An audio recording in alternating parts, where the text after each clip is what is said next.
रविवारचा दिवस ना कधी आणि कसं संपतो काही कळतच नाही. तर सकाळ सकाळी नाश्त्यामध्ये सँडविच बनवलेली, त्याच्यानंतर शाळेची सगळी तनीची बुटं वगैरे धुवून सुकायला ठेवली.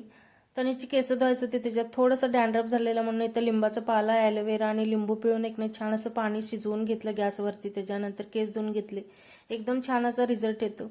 दुपारच्या वेळेला ना एक छोटीशी पर्स शिवलेली. त्याच्यानंतर शंकरपाळ्या बनवायच्या होत्या मला. तर 1 वाटी दूध, 1 वाटी साखर, 1 वाटी तूप घेतलं. साखर विरघळपर्यंत दूध गरम करून घ्यायचं. त्याच्यानंतर थोडंसं थंड करायचं. थंड झाल्यानंतर ना त्याच्यामध्ये गव्हाचं पीठ घातलं. थोडंसं नमक घालून छान असं घट्टसर गोळा मळून घेतला. त्याच्यानंतर 10-15 मिनिटं मुरवायला ठेवलं. 10-15 मिनिटांनंतर ना गॅस कट्ट्यावरती चपाती लाटून छान असं बारीक बारीक शंकरपाळ्या करून घेतल्या.